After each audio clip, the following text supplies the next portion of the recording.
Hey, what's up? What's up? I'm literally just popping onto your screen because I'm going to draft my last Best Ball Mania draft of the hot Best Ball summer right now. Entirely impromptu. Let me just go tweet this up here.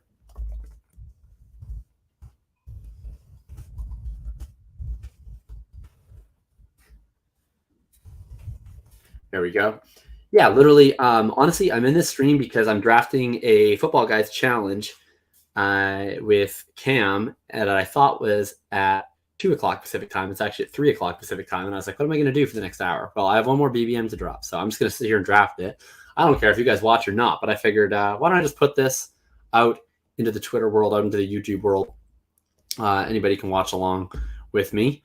We're waiting on 8 people here. So if anybody happens to be watching, feel free to come out and hang out. Come on out. I would love to have a top 5 pick to finish it out, you know? Otherwise, it just wouldn't feel right. Just would not feel particularly right if we don't get that. Also, particularly want to try and draft, not a lot of freaking running backs or anything like that. Anything crazy like that. No.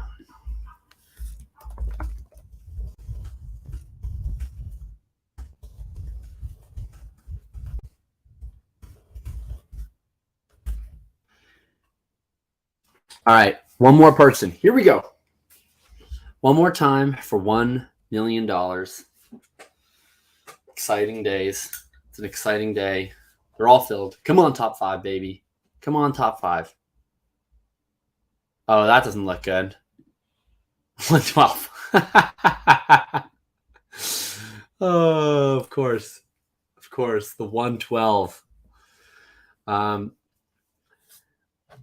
I've been trying to think about what is the worst spot, and I think that it is the 112. I think that in a non-Best Ball Mania draft, I don't entirely hate the 112 because I tend to like DeAndre Swift and Saquon Barkley. But I don't think that Barkley is a very good pick at the 1-2 turn in Best Ball Mania, just given how many Barkley 2-3 turn teams there are in early drafts. So I don't mind taking Barkley at the 1-2. You're getting a different start than those teams get.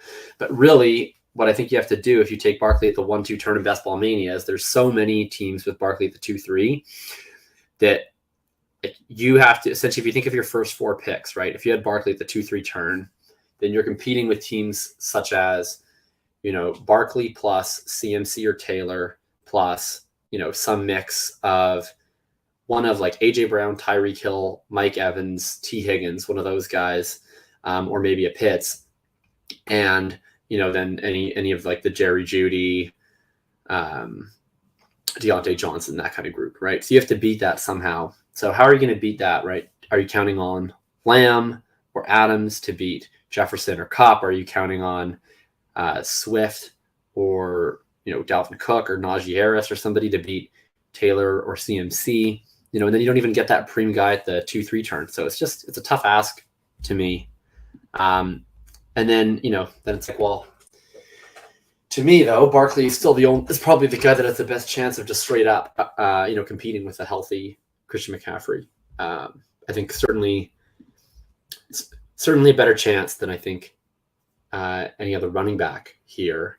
And then similar question. It's like, do you think that, Diggs, Adams, Lamb, can those guys compete with the early guys? I don't know. It's just a tough draw. If Diggs was to somehow slide, I would be fucking ecstatic, but I don't think that that's going to happen. Earlier in the offseason, I was kind of avoiding Kelsey at this slot because you could often get Pitts late round 3, but then he did catch a cool pass in the preseason. That was the end of Pitts. In round 3. Oh, Joe Mixon at the 110. That's a fucking gift. Come on, baby. Give me Diggs. Come on. You want Najee Harris.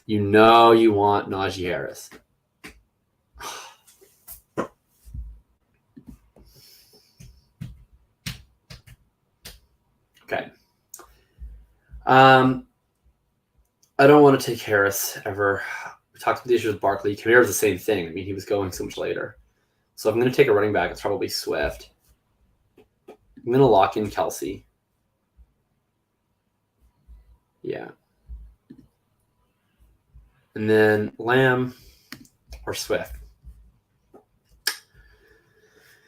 I think that I'd rather probably play this through structure, just given how shafted we got at the draft slot, and go with Lamb, and then hope, to get really lucky with sort of a 0 RB type of build. But I've done like every iteration of what to do with the 112. I've done running back. I've done wide receiver, tight end. I've done wide receiver.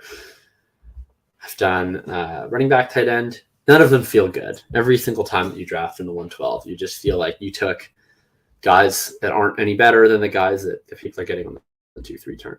And it's always bad. It's just so depressing to be drafting at the 112. But that's all right. We got Travis Kelce, who, obviously we would really hope is the tight end 1 overall. So you get a positional advantage there. I like Kelce at the 112 because I think you have to look for alternate avenues to win. I just think it's really hard to imagine any of these running backs, especially if you exclude Kamara and Barkley, given the ADP rise reasons. It's really hard to envision Harris or Swift or Aaron Jones or Mixon competing with a healthy McCaffrey or Taylor. And it's honestly, I think it's pretty difficult picturing, CeeDee Lamb or certainly any of the wide receivers after CeeDee Lamb competing with a healthy Jefferson, Kupp, Chase. So to me, you have to try and find some sort of edge, another way to beat those teams in the event that some combination of those early players do stay healthy. One of that's probably tight end. So I think that's what makes Kelce a strong pick there. Lamb, I think, is a tough click at that price. I think he's just objectively overpriced for what he's done in the NFL. At the same time, I understand why he goes there. I don't think after the first 3 there is a particularly obvious wide receiver pick. I think Diggs and Adams obviously have the pedigree, but I don't think that either of those are entirely a slam dunk. I mean, Diggs would need market improvement over what he did last year to really pay off that pick. His target competition, I think, is stronger with Davis taking more of the Sanders snaps, with them bringing in an actual pass-catching running back and Cook. Potentially we even see progression out of Davis and Knox, the younger guys.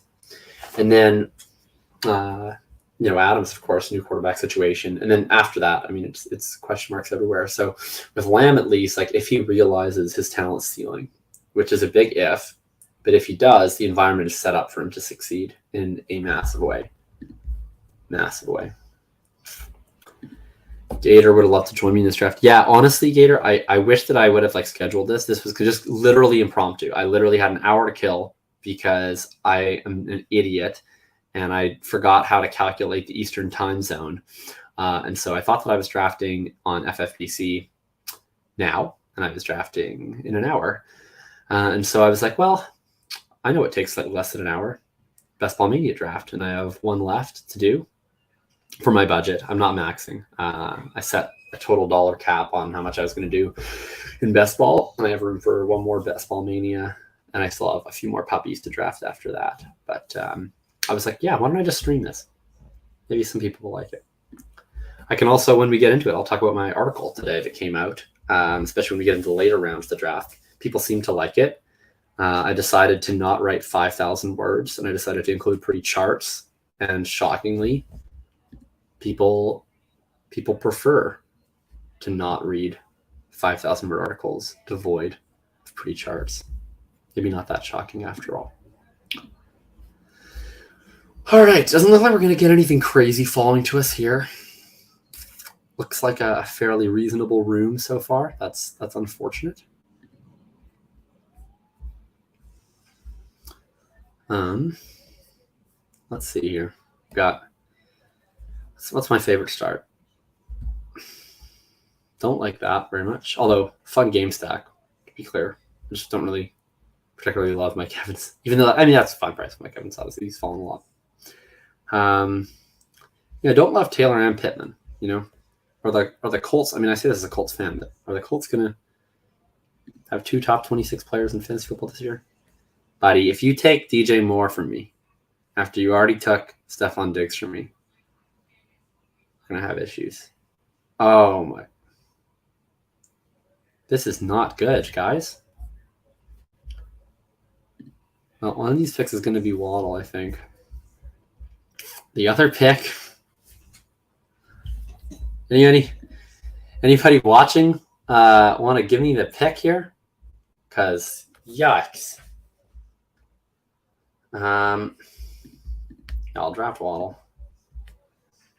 Yeah, pretty pricey for me for Gabe Davis, and we're not going to stack it. So I've done Gabe Davis at 3-4 turn when Allen's available. I'm not going to do it here. I don't draft Allen Robinson. I'm totally fine with Etienne. I don't love him at this price. Marquise is solid because he gives me an out to a stack, and I might not get Mahomes. I don't really want to put all my eggs in the Dak basket.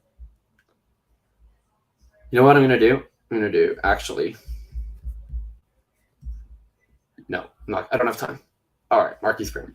I did this a while ago when I got Kelsey to fall a little bit more. I think I had like a 1-9 slot or something. I took Kelsey the 2-4. I took Juju. I wrote about this piece actually in the part 3 of my best ball strategy guide. I wrote about this team, sorry.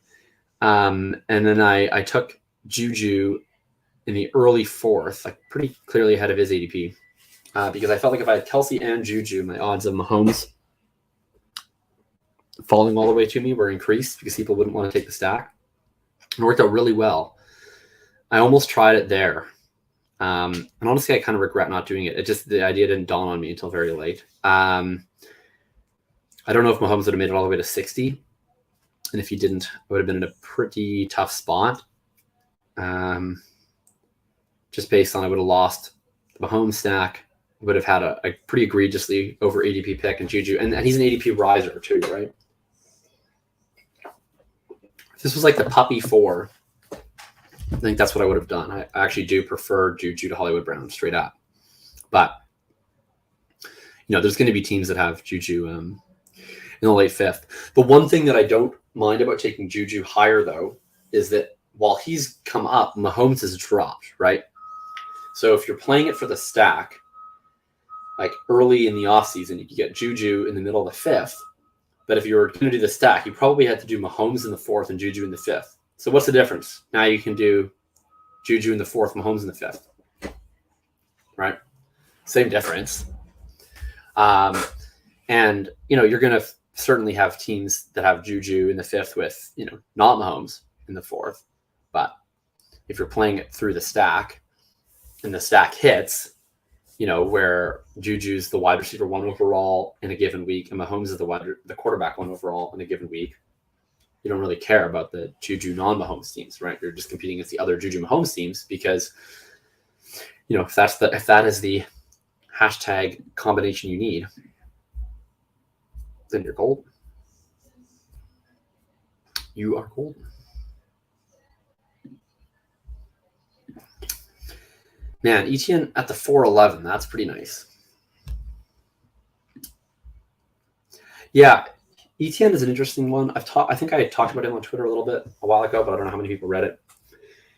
He was originally going around there at the 4-11, even later sometimes, as he'd been able to get him in the late 5th on occasion. And I thought he was an absolute smash, especially going after a lot of these really strong wide receivers that go in rounds 3 or 5.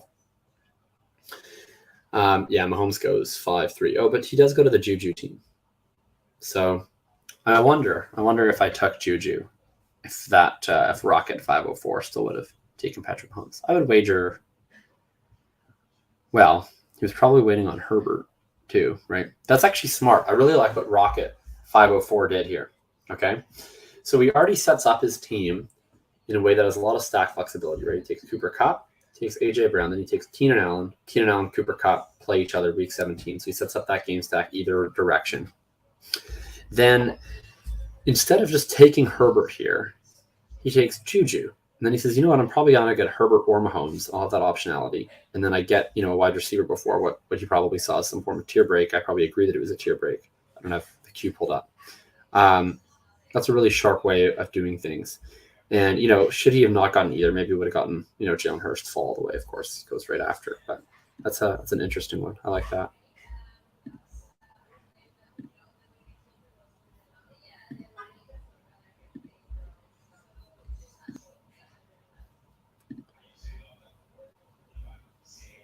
Man, if DK doesn't make it back, these are dark fucking times. Alan Lazard at the 5'10". That's a gift.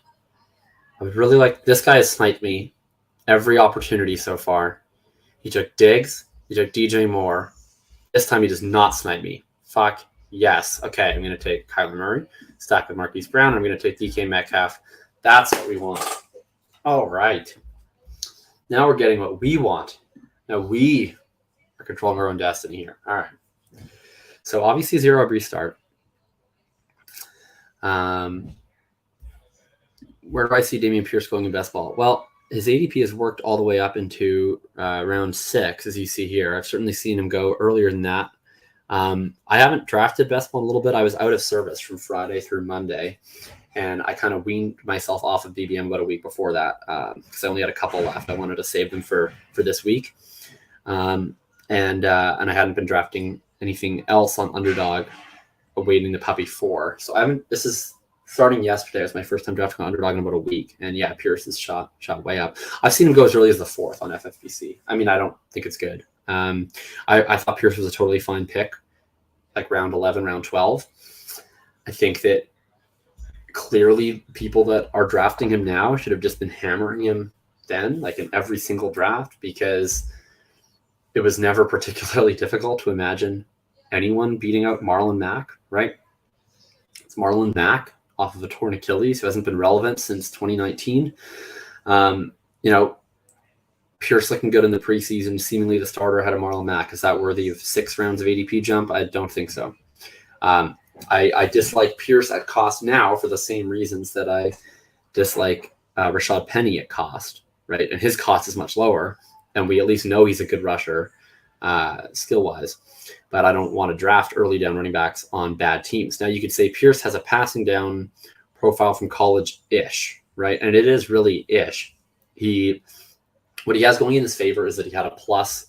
He had an ADOT, I think it was 1.7. Anytime you see an ADOT over 1, that's pretty strong for running backs. That shows that they're being used a bit more dynamically in the passing game. And he was fairly efficient as a receiver. But he wasn't a high-volume receiver. He only had a 5% target share. So that's a lot of small sample, variance going into that profile, right? Maybe if he saw an 8% target share, his ADOT would be like 0.8, and we wouldn't think that he's a particularly interesting pass catching prospect at all. So whatever you're talking about, a guy with a 5% target share, Rex Burkhead seemingly is playing on passing downs. Dario Wale is also on the team. He could play on passing downs. Then you're just looking at an early down rusher on a terrible team, right? So what are you going to get out of that? You're going to get a lot of 18 carries for 78 yards and no touchdowns, 1 catch for 5 yards. Okay. Not doing it for me. It's one thing if you're getting that in round 10, right? If you're getting Damian Harris, like, why is Damian Pierce going out of Damian fucking Harris? Damian Harris has that role. He has that role in a team that's going to win more games. He's better at football than Damian Pierce, right? I don't really love taking Damian Harris because I think that you can find his role, you can find those points for free in the event of an injury, right? You can draft Samaj A.P. Ryans and Rex Burkheads and all these other guys, and if fortune favors them with injury luck, then you can replicate Damian Harris's points. But the upside that a Damian Harris has is that he'll fill RB2 for you, in a build like I'm doing right now from week 1. You don't have to wait for the injury. So you actually get off to a reasonable start instead of having to make up ground later in the season. I think that round 9-10 on Harris is a reasonable cost to pay for that type of use case. Round 6 on Pierce is not a reasonable cost to pay for that type of use case. It's not reasonable, right? You're giving up the opportunity to draft Elijah Moore's, Brandon Ayuk's, Devonta Smith's, Drake London's, wide receivers with legitimate breakout profiles. Frankly, you're also missing out on the opportunity to draft fucking J.K. Dobbins, who is actually good, right?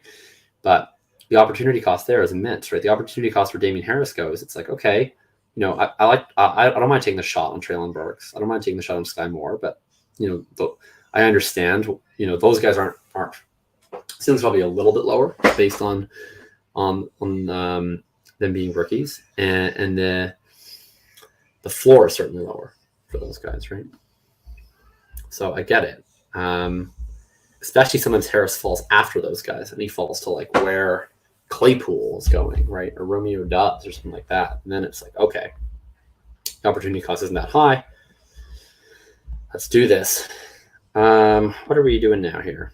Okay, I don't really want to take Dak ahead of ADP when I already have Murray. If he was to come back way after ADP, I'll take that. But we have outs. We can do Tua later. We're not going to take Geno, so we can do Tua later.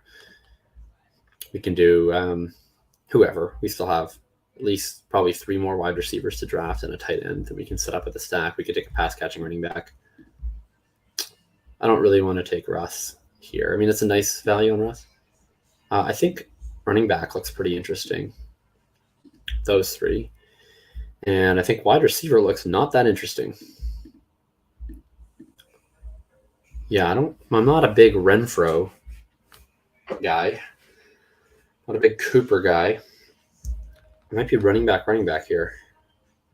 I kind of want my discount when it takes Guy. Cooper's fine here. I mean, he has pretty high upside late in the season when Watson comes back. Okay, I think. I have a lot of CEH. I already have Kelsey. So I think I'm going to take Jacobs because, I mean, Jacobs at this point in the draft, right, as your RB1, like you're going to get off to that nice start where we just talked about Damian Harris. But I think Jacobs has higher upside than Damian Harris because he's not playing next to Ramondre Stevenson. He's playing next to scrubs. They're in what could be a pretty solid offense. You know, maybe the role isn't as bad as we think. And then I think Pollard is probably the guy I'd pair with Jacobs just because he has that immense ceiling upside. And he also kind of stacks nicely with CeeDee Lamb, right? In an event where Zeke goes down, now you have by far the 2 best playmakers in Dallas. And, you know, they probably have to air the ball out a little bit more to CeeDee. They use Pollard. I think this is a nice combo.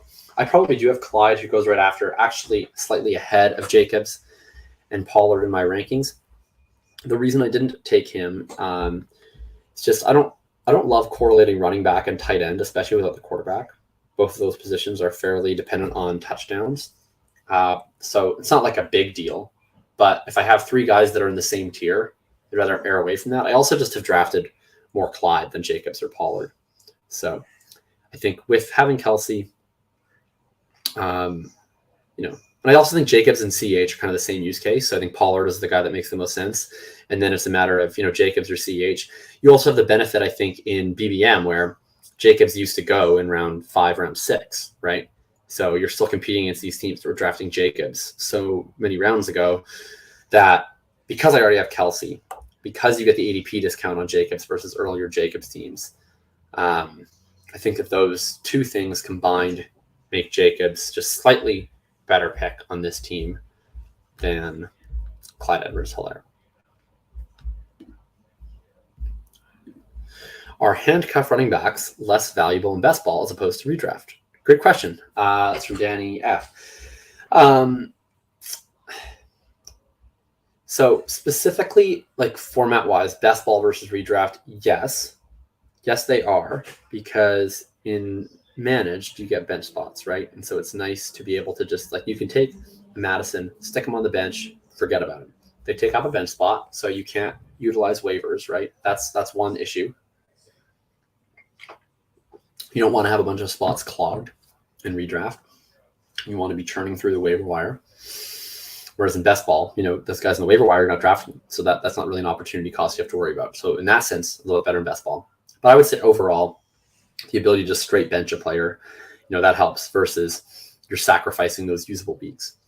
I also think, though, that handcuff running backs, you know, it's not quite as simple as of a term. Like Madison is one example where, yes, he's been very, very bimodal. When Cook's healthy, he's useless. When Cook's out, he's awesome.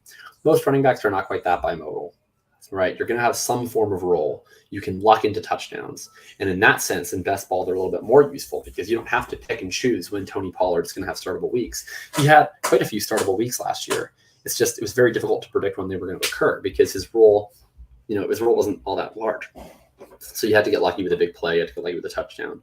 But in best ball, you're just going to get all those weeks. So I think in that sense, they're better.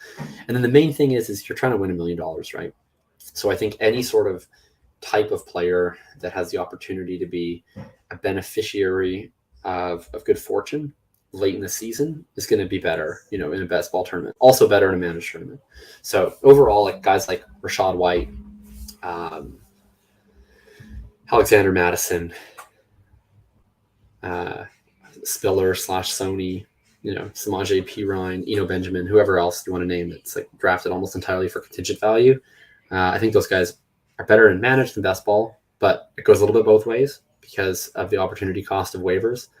But also, better in any tournament format, right? So better in the FFPC main event than a 12-man redraft league, better in a best ball tournament than a 12-man best ball.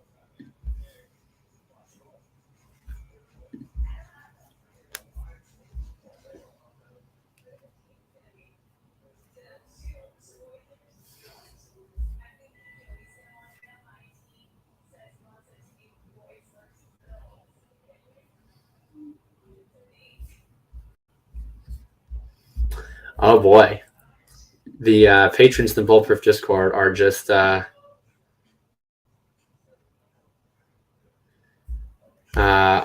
out that Benjamin was listed as the number 2 running back, although they did put a little or in there between Darrell Williams and Benjamin. But was listed first, so we'll take that. Ooh, Miles Sanders at the end of the night. That's kind of interesting. Okay, I can't just stop at wide receiver because we only have 4.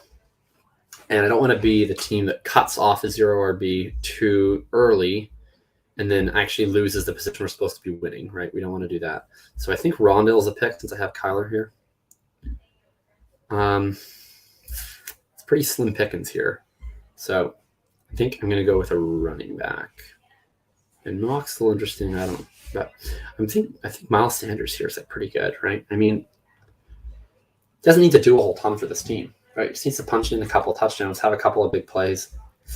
And again, it's nice to draft sliders, right? Miles Sanders used to be around 7 pick, right? Get him in the 10th, beginning of the 10th. It's a nice little slide bonus. You don't get points for closing line value, but it doesn't hurt when you're in the playoffs, just in case a guy is having a really good season, or has a really good game, frankly. You have better teams around them. It's a little bonus. I think it's a bigger bonus on guys at the top of the draft, or a bigger detriment on guys at the top of the draft, like what I was mentioning with Barkley and Kamara, who I think have that difference maker more in the range of outcomes. I don't know that Miles Sanders has enough gravity to him that it matters really when you draft Miles Sanders. Like, he's just not that good. But when in doubt, between him and Devin Singletary, I'll take the guy who used to be at a higher ADP, right? I don't think that those guys are fundamentally all that different. So I may as well take the one who's sliding.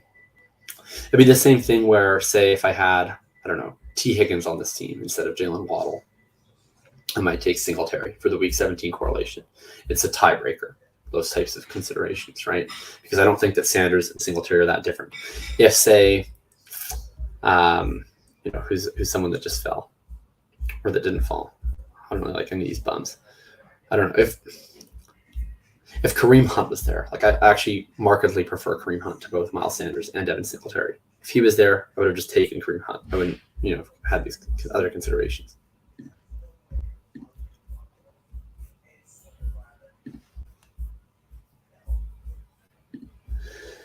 Let's look at the draft board here.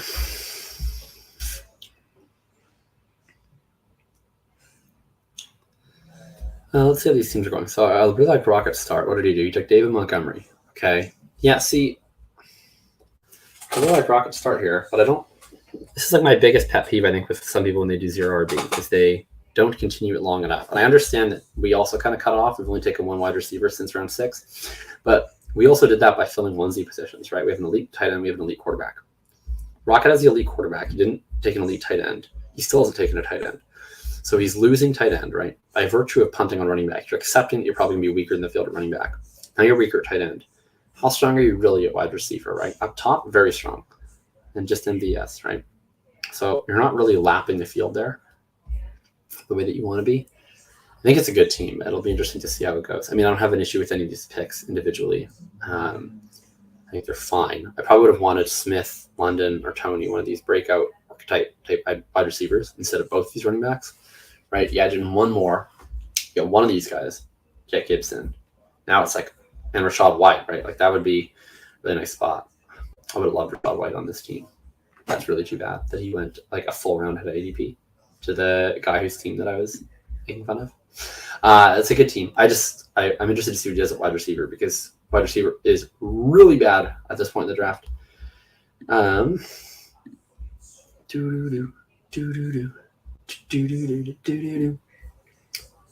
Yeah, it's getting ugly here at receiver. This is pretty much the list of the receivers that I'm willing to draft at any point. Yeah, that's pretty much it. I wouldn't mind Shepard in the last round since he's apparently going to play week 1. Nobody's drafted him. Probably don't want Wandell in actually on this one. Who are we going to take for a second quarterback? We're not taking Geno Smith. Take Tua. It's an option, this pick. Is there any other better options? Michael Carter? It's not bad. Need a receiver. Oh, Garrett Wilson. Let's do Garrett Wilson. Absolutely take Garrett Wilson. I wouldn't mind one of these Patriots receivers. That would give me an out. But I could just take care of that right now with Tua.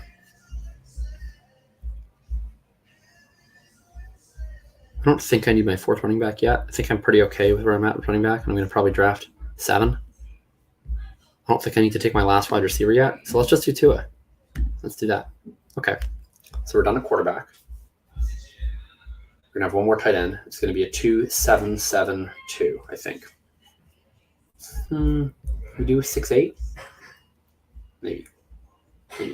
We'll see. I'd really love to get one of these Pats receivers to fall to me at the next turn. That would be my dream scenario. I highly doubt it happens, but that would be awesome if it did because we'd get the game stack with the Dolphins and the Patriots, and it would be a nice stabilizer. I'd like a stabilizer wide receiver, right?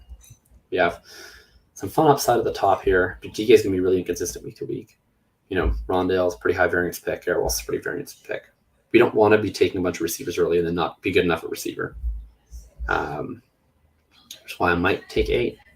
I mean, Jacobs, Pollard, and Sanders for not taking a running back until the 7-8 turn is not a terrible top 3 running backs, to be entirely honest. You could make a 6 running back build out of that, depending on who the other options are.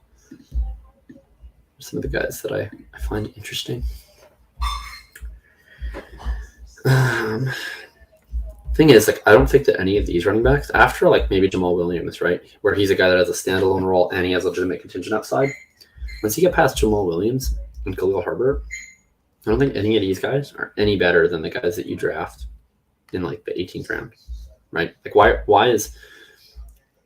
are these guys better than Samaje Perine? I don't think that they're better than Samaje Perine, right?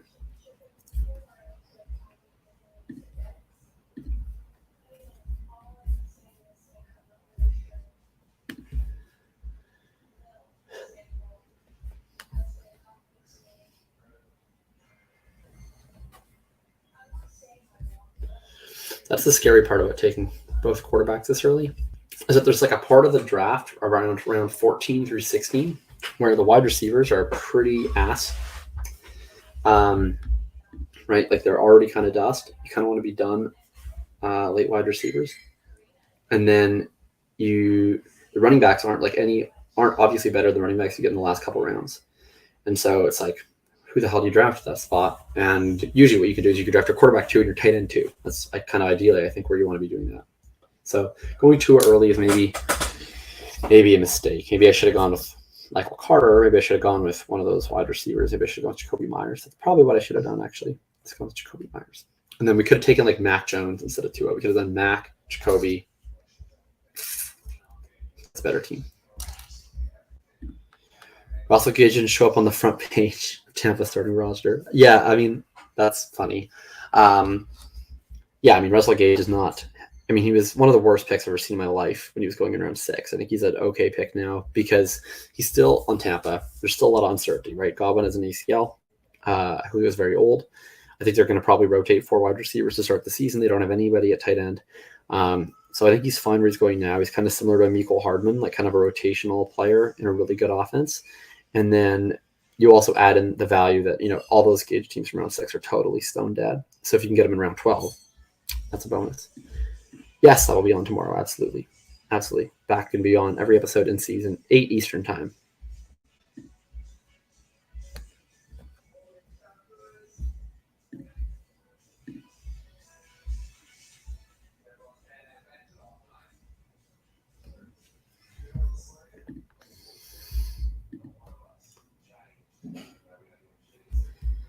Is Brian Robinson worth a shot late in best ball? Yeah, round 18 maybe. It's just,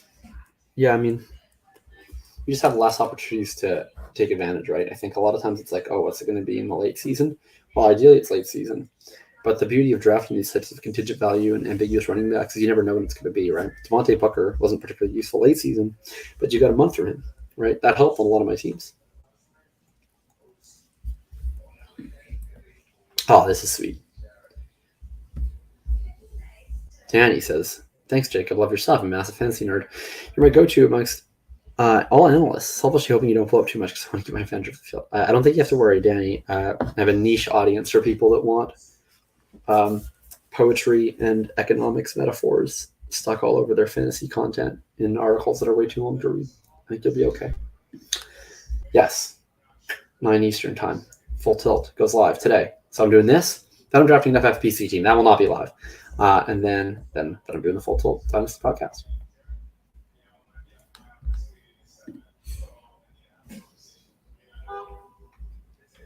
Okay, I think Landry would be a pretty ideal pick.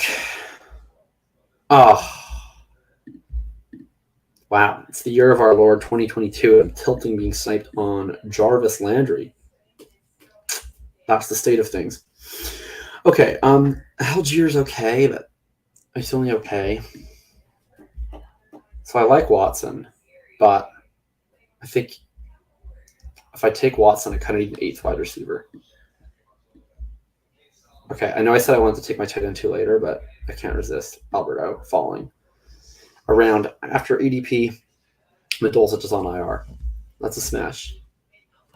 Hammer time. Okay, if I take Christian Watson, I don't think I have enough wide receiver stability. So I would need to take 8. So then I would need to make my last 3 picks, running backs, and 1 wide receiver. Or I could take Algier. I mean, I'm going to have to take 8 anyway, right? Because all these other wide receivers are ass. Yeah, let's just take Christian Watson then. Last free to player on my board. It's going to be a 2-6-8-2. We're just now dependent on Josh Jacobs to do his thing, right? Just fill the RB2 slot. I talked about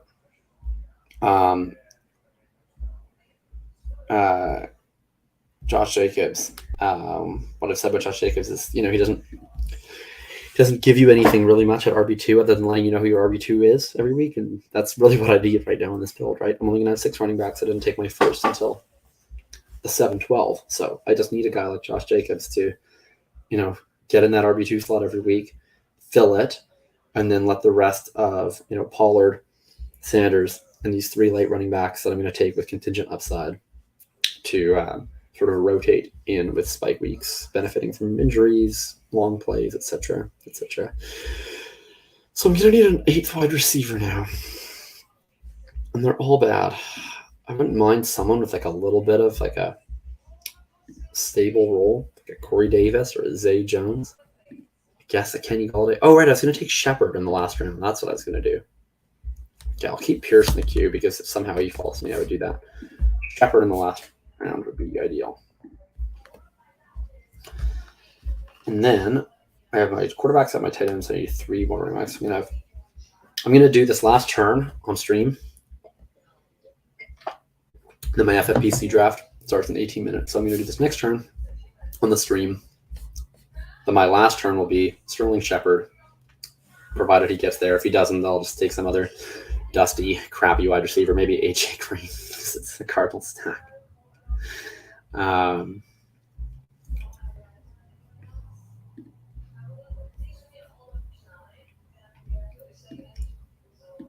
I'm sick. It's a Cardinal stack, which means you absolutely know I'm taking Benjamin. Then, are you going to play? He's day to day. Well, yeah, but they're going to bring OBJ back. Yeah, he's a dusty pick. I like David Bell, but I'm not sure he's what I need on this team. Kind of want to get a Shepard share, just in case. I mean, he's good, right? If he's healthy, he's good. He's literally free.